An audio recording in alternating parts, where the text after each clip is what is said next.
వి ప్రకాష్ గారు కూడా జాయిన్ అయ్యారు. రాకేష్ రెడ్డి గారు మిత్రులు, అట్లే వీర్ ప్రకాష్ గారికి, అనిల్ గారు ఒక క్వశ్చన్. ఇప్పుడు కార్తిక్ రెడ్డి గారు ఒక క్వశ్చన్ ఏంటంటే, కార్తిక్ రెడ్డి గారు ఇప్పుడు చెప్తుంది ఏంటంటే 21A ఎందుకు చేర్చడం? మీరు కంపెన్సేషన్ ఇవన్నీ కంప్లీట్ చేసిన తర్వాత కదా. 22A అంటే నిషేధిత క్రయ విక్రయాలు జరపకూడదు, అంతే కదా. అమ్మడం కొనడం చేయరాదు. ఎందుకు అట్లా చేశారు? అంటే మీరు ఎక్కడ అంటున్నారు? హైదరాబాద్. ఎక్కడైతే మూసి సుందరీకరణ చేద్దాం అనుకుంటారో, సరే నేను చెప్పేది ఏంటంటే 21 కిలోమీటర్లు సుందరీకరణ చేసినా మళ్ళా ఓల్డ్ సిటీ దగ్గర అయితే నల్గొండకు వస్తుంది. అక్కడ ఉన్న చెత్త. ముఖ్యమంత్రి గారు జీరో వాల్యూ అంటుంది కూడా భరత్ దానికోసమే. ఏదైతే పదే పదే ముఖ్యమంత్రి గారు జీరో వాల్యూ అంటున్నారు. ఈ నోటిఫికేషన్ ప్రాంతాన్ని అన్నింటినీ కూడా 22A పెట్టారు కాబట్టి ముఖ్యమంత్రి గారు జీరో వాల్యూ అంటున్నారు. సో ఇప్పుడు మీరు 21 నల్గొండకు గనక నిజంగా బెనిఫిట్ జరగాలంటే 21 కిలోమీటర్లు చేసినా సరిపోదు. మళ్ళా చాదర్ ఘాట్ నుంచి అసలు కలుషితం అయ్యేదే ఆడికెళ్ళి అంతా. అసలు పొల్యూట్ అయ్యేదే రివర్ కిందికెళ్ళి. సరే ఎంఐఎం తోటో మిగతా వాడితోటో అక్కడ చేయలేదు, ఇక్కడ చేస్తున్నారు. ఇప్పుడు అందరికి సరే, మేము నల్గొండ వాసులము, భువనగిరి వాసులము, మా ప్రాంత బాధలు మీకు అందరికి తెలివాయి. మీరేమో మిర్ర ప్రాంతంలో పైకి ఉన్నారు, హైదరాబాద్ వెస్ట్ లో ఉన్నారు, సౌత్ లో ఉన్నారు. ఇక్కడ ఉన్న వాళ్ళకి మా బాధలు తెలివాయి. ఈరోజు భువనగిరి ప్రాంతము, ఉమ్మడి నల్గొండ ప్రాంతము ఒక 40 ఏళ్ల కింద స్వచ్ఛమైన నీరు ప్రవహించేది మూసిలా. మేము ఆడ మంచినీళ్ళు తాగేది, షెల్మలల్లా ఉష్కాల ఇట్లా అంటే షెల్మలు వస్తే మంచినీళ్ళు తాగేది, ఆడ ఈతలు కొట్టినామండి మేము. Only in the last 40 years ఒక ప్రకృతి ప్రసాదించినటువంటి ఈ మూసీ నది ఏళ్ల నుంచి, వేల ఏళ్ల నుంచి అట్లనే ఉంది. ఇప్పుడు ఈ డెవలపింగ్ కంట్రీలా ఈరోజు పెరుగుతున్న జనాభా, ఈ రోజు మనం దేన్ని పట్టించుకోకుండా వరుస ప్రభుత్వాలు, అది ఏదైనా ప్రభుత్వం కానివ్వండి, ఒక పార్టీ అని అంటలేం, గత 40-50 ఏళ్ళకెళ్ళి పట్టించుకోకుండా ఒక ఎస్టీపీ ప్లాంట్లు పెట్టకుండా ఏది చేయకుండా ఆ మూసీని ఏం చేసిరంటే, మూసీ నదిని మొత్తము హైదరాబాద్ కు ఒక డ్రైనేజ్ లాగా వాడుకుంటారు గంతే. ఇది చాలా దారుణము. మా ప్రాంతంలో మూసీ పంటి కుల వృత్తుల వాళ్ళు, ఏ ముదిరాజులు గాని, బెస్తోళ్ళు గాని, అంటే ఈ చేపలు పట్టుకునే వాళ్ళు కావచ్చు, గౌడ సోదరులు కావచ్చు, అట్లనే నేతన్నలు కావచ్చు. ఆ పోచంపల్లి ప్రాంతంలో, మా ప్రాంతంలో అంతా ఈ నేతన్నలు, వీళ్ళందరూ కూడా రైతులు, రైతు కూలీలు. ఆ పొలాలల్లో నీళ్లల్లో చేయి పెట్టాలంటే కూడా పరిస్థితి ఇబ్బందికరంగా ఉన్నది. కానీ రైతులు ఎక్కడ తోయక ఆ నీళ్లతోటి వ్యవసాయాలు చేసుకుంటారు, ఆ నీళ్లతోటి ఒడ్లు పండిస్తారు, అవే తింటారు.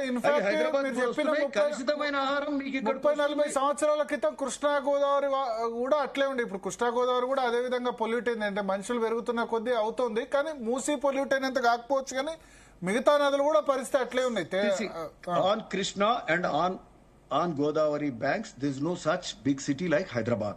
Hyderabad is one of the biggest metropolitan city in India. Okay, we have around 1.2 crore population, and the entire sewage goes directly into the Musi. See, no city in entire probably world will not have such a big lengthy river going through the city. We have 55 kilometer stretch of river directly passing through the city. Even సియోల్లో కూడా Seoul నది కానీ అవన్నీ 6-7 కిలోమీటర్లు ఉన్నాయి. ఓ దగ్గర 15 కిలోమీటర్లు ఉందో, ఓ దగ్గర 12 కిలోమీటర్లు ఉన్నాయి. ఇది ఇంత పెద్ద స్ట్రెచ్ ఉండి దీన్ని మొత్తము ఒక సీవరేజ్ లాగా తయారు చేసినారు. అయితే ఇప్పుడు మేము ఒకటి చెప్తామండి, ఒక క్వశ్చన్ అనిల్ కుమార్ గారు, ఒక క్వశ్చన్ ఏంటంటే, ఇప్పుడు మూసి దాన్ని సీవేజ్ ప్లాంట్స్ తో చేసేయచ్చు. ఈ పక్కన భూములన్నీ సేకరించడం ఎందుకు? ఇవన్నీ ఎందుకు? నైట్ లైఫ్ అనడం ఎందుకు? వీటితో కదా సమస్య. సీవేజ్ ప్లాంట్స్ తో రానివ్వకుండా చేయకుండా నైట్ లైఫ్ ఇవన్నీ ఎందుకు? అటు పక్కన ఇటు పక్కన బఫర్ జోన్లు ఇవన్నీ ఎందుకు? Let me explain. Every government has a way of doing things. ప్రతి ప్రభుత్వానికి ఓ పద్ధతి ఉంటుంది, ఓ ఆలోచన ఉంటుంది, ఓ విధానం ఉంటుంది, ఓ విజన్ ఉంటుంది. రేవంత్ రెడ్డి గారు పక్కా విజన్ తోటి ఈరోజు అంటే ఏదో ఇప్పుడు ఒక అవకాశం వచ్చిందండి. 40 ఏళ్లకెళ్ళి ఎవడు పట్టించుకున్న నాదుడు లేడు. ఇదే కేసీఆర్, హరీష్ రావు వాళ్ళు మా ప్రాంతానికి వచ్చినప్పుడు కొబ్బరి నీళ్ళలాగా ప్రవహింపజేస్తామన్నారు. మూసీలా చేసినరా? ఈ రోజు కూడా I tell you, there is 40% of sewer lines or sewerages are directly connected to the Musi అండి. 40%.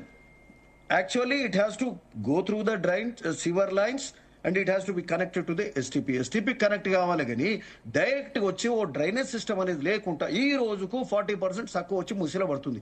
వరుస ముఖ్యమంత్రులు, వరుస ప్రభుత్వాలు, మున్సిపల్ పరిపాలనా శాఖ మంత్రులు గాని ఎవడు పట్టించుకున్న నాదు లేడు. ఈ రోజు ఇప్పుడు ఓ పని చేస్తున్నప్పుడు ఒక నిర్దిష్టమైన ప్రణాళిక ఉంటది, దానికి ఒక బఫర్ ఉంటది. ఈ రోజు ఒకటండి, మీకు ఒకటి చెప్తాం. ఓ 3R చేస్తున్నారు పేద రైతులు. ఒక రైతు వానికి ఒక 9 ఎకరాల భూమి ఉంటే ఆ భూమిని ప్రభుత్వం తీసుకుంటుంది. ఎందుకంటే ఒక 100 మంది 1000 మంది భూములు తీసుకుంటే లక్షలాది మంది కోట్లాది మందికి 3R తోటి మేలు జరుగుతుంది, ఓ తెలంగాణ అభివృద్ధి చెందుతుంది. కాబట్టి అది రైతుల ఆస్తి. ఇది మూసీ నది బఫర్ అనేది ఎవరి ఆస్తి కాదు, ఇది ఆ నదికి సంబంధించిన ఆస్తి. ఇది ఆ నదిది.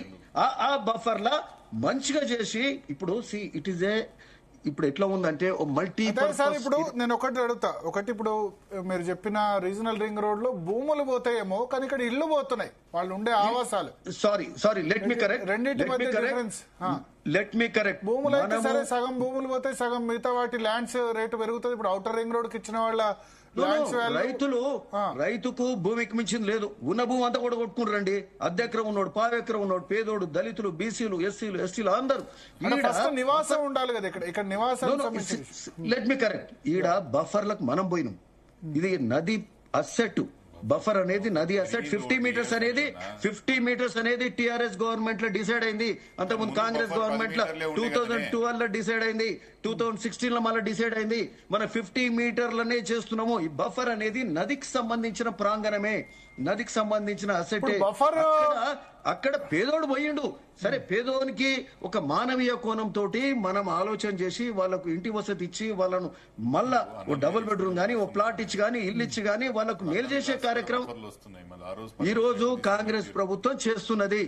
ఇట్లా ఎన్నడూ మార్పు జరగదు. అనిల్ గారు ఒక్క నిమిషం, కార్తిక్ రెడ్డి గారు ఏదో పాయింట్ రైజ్ చేస్తున్నారు. ఆ రోజు మన రిచ్మండ్ విల్లాస్ కూడా మన దగ్గరనే ఉన్నాయి. మీరు పర్మిషన్ తీసుకొని కట్టిరు కదా. అవును, కొన్ని ఇప్పుడు విల్లాలు కొన్ని ఇప్పుడు బఫర్లోకి వస్తున్నమాట వాస్తవమే కదా. అది అంటే లెట్ మీ టెల్ యూ అంటే ఎగ్జాక్ట్ అదే పాయింట్ చెప్తున్నా. ఆ రోజు 10 మీటర్ బఫర్. కరెక్ట్. నేను అదే చెప్తున్నానే.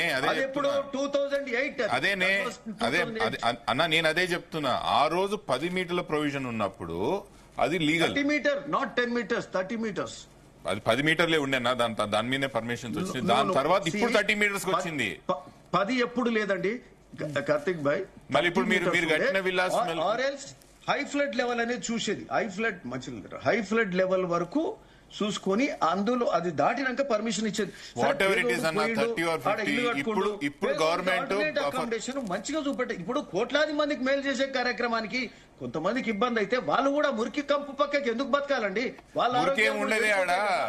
హిమాయత్ సార్ కి వచ్చిన వాటరే గానీ గండిపేటకి వచ్చిన వాటర్ లో కలుషితం ఉండదు.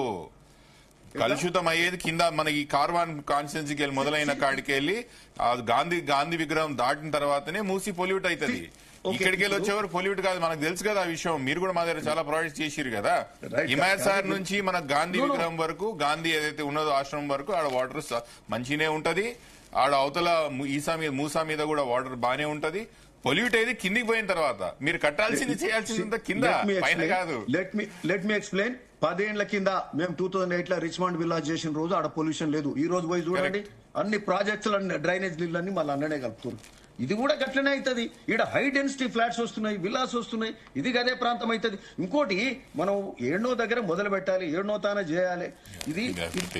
ఇది ఒక మూసి పునరుజ్జీవ కార్యక్రమే కాదండి. It is something like A multipurpose project. ఒక మూసి పునరుజ్జీవ కార్యక్రమంలో దాన్ని శుభ్రపరిచే భువనగిరి, నల్గొండకు ప్రాంత ప్రజలకు మూసి నీరు మళ్ళా స్వచ్ఛమైన నీరు ప్రవహింపజేసే కార్యక్రమం. ఇన్ ద ప్రాసెస్ ఎక్కడికక్కడ ఫస్ట్ ఫేజ్ వల్ల అయితే నల్గొండలో స్వచ్ఛమైన నీరు అయితే రాదు. ఫస్ట్ ఫేజ్ వల్ల అయితే రాదు. అంటే మొదలు పెట్టాలి కదండి. ఎక్కడో దగ్గర మొదలు పెట్టకపోతే ఒకటేసారి అయితే అన్ని పనులు ఒకటేసారి కావు. మొదలు ఇక్కడి నుంచే కాకుండా వేరే ప్లేస్ లో మొదలు పెడితే అవుతుందా? అంటే అనిల్ అన్న, నేను ఏం చెప్తున్నా, 5,000 కోట్ల రూపాయలతో ఫేజ్ 1 చేయాలనేది మీ ప్రణాళిక. ఎస్, ఇదే 5,000 కోట్లు మొత్తం నగరం మొత్తానికి కూడా ఎస్టీపీలు కడితే నిజానికి కూడా నల్గొండకి శుద్ధమైన నీరు వస్తుంది. మీ నిజంగా మీ ఆలోచన నల్గొండకి శుద్ధమైన నీరు తీసుకుపోవాలంటే. కానీ దీని ద్వారా ఇప్పుడు మీరు నైట్ లైఫ్ చేయాలా, మల్టీపర్పస్ ప్రాజెక్ట్ చేయాలా, మేము దీని మీద బిజినెస్ చేసుకోవాలంటే మాత్రం నల్గొండ ఇది మంచినీళ్ళు తప్పు. రావు. ఇది మాకు అట్లాంటి ఆలోచన లేవు. మీరే చెప్పారు కదనే ఇప్పుడు. మీరు ఊహాగానాలు లేదు, నేను phase one- మొత్తం కంప్లీట్ చేయలే. phase one నేను ఏడు మొత్తం ఉంది. కంప్లీట్ చేయలే. phase one నేను ఏడు మొత్తం ఉంది. కంప్లీట్ చేయలే. కార్తిక్ భాయ్ నాకు 2 minutes చేయండి. యా, నేను చెప్పండి. మొత్తం కంప్లీట్ చేయలే. మూసి పునరుజ్జీవం చేసే కార్యక్రమంలో హైదరాబాద్ కు ఏదైతే రింగ్ రోడ్ ఎంత అసెట్ అయిందో, తెలంగాణ అంటే హైదరాబాద్ రెవెన్యూ తోటే తెలంగాణలో సంక్షేమ కార్యక్రమాలు అవుతున్నాయి, అభివృద్ధి కార్యక్రమాలు అవుతున్నాయి. ఈ రోజు మంచి మూసి నది, ఇంత పెద్ద నది ప్రాబుల్ ఏ సిటీలో లేదు. దీన్ని మనం బ్యూటిఫై చేసుకొని అంటే స్వచ్ఛమైన నీరు ప్రవహింపజేస్తూ కింద ప్రాంతానికే కాదు, విత్ ఇన్ హైదరాబాద్ ఆల్సో మురికి నీళ్ళు ఎందుకు పోవాలి అంటే ఒక మంచి నది మధ్యలో ప్రవహిస్తుంటే హైదరాబాద్ నగరము ఒక అసెట్ అవుతుంది. అంటే ఒక విధంగా ఆడ కమర్షియల్ సెంటర్స్, రెస్టారెంట్స్ కానీ, పాత్వేస్ కానీ, అంటే పౌరులకు మంచి ఒక ప్రాంతంగా ఆ ప్రాంతంలో ఆ నది ఎంబడి పోతే కూడా మంచి వాతావరణం క్రియేట్ చేసేలా ఉంటుంది. ఎంప్లాయ్మెంట్ క్రియేట్ అవుతుంది. డే లైఫ్ కానీ, నైట్ లైఫ్ కానీ, ఎకనామిక్ సెంటర్స్ కానీ, ఫైనాన్షియల్ సెంటర్స్ కానీ, ఇవన్నీ కూడా అయితే ఏంటంటే this adds to our Hyderabad. ఓ తెలంగాణకు పెద్ద అసెట్ లాగా అవుతుంది. రింగ్ రోడ్ ఎంత అయిందో, mark my words, it is going to be almost equal to ring road తోటి ఉన్నది. కాబట్టినే ఇప్పుడు దేశంలో ఎక్కడ లేని రింగ్ రోడ్ ఈ రోజు కాంగ్రెస్ హయాంలో వైఎస్ రాజశేఖర రెడ్డి గారు చేపించారు. మళ్ళా ఈ రోజు మళ్ళా కాంగ్రెస్ హయాంలో ఈ రోజు మూసి పునరుజ్జీవం మీద నాడు రాజశేఖర రెడ్డి గారు మాట్లాడిండు. సరే, ఆ రోజు సమైక్య రాష్ట్రంలో చేయలేకపోయినారు. కేసీఆర్ గారు మాట్లాడండి, హరీష్ రావు గారు మాట్లాడండి, కేటీఆర్ గారు మాట్లాడండి, చేయలేదు. మేము ప్రయత్నం చేస్తుంటే దాన్ని కాలడ్డం పెట్టే కార్యక్రమం ఎందుకు చేస్తున్నాండి? ఇప్పుడు లక్షలాది కోట్లు ఇరిగేషన్ ప్రాజెక్టులు ఆడియడం పోసినారు. అవి ఎంతవరకు మనకు వచ్చినాయి అనేది అది ప్రశ్నార్థకంగా ఉన్నాయి. It's a biggest asset for the state, for the city. విప్రకాష్ గారు, నవ్వాలనో ఏడవాలనో తెలుస్తలేదు. కాలు అడ్డం పెట్టే ప్రయత్నం ఎమ్మెల్యే గారు ఎందుకు చేస్తున్నారు అని చెప్పి, కాలు అడ్డం పెట్టే ప్రయత్నం ఎందుకు చేస్తున్నారు? మన భువనగిరి ఎమ్మెల్యే గారు మాట్లాడుతుంటే నవ్వాలనో ఏడవాలనో తెలుస్తలేదు. అంటే ఎక్కడో దగ్గర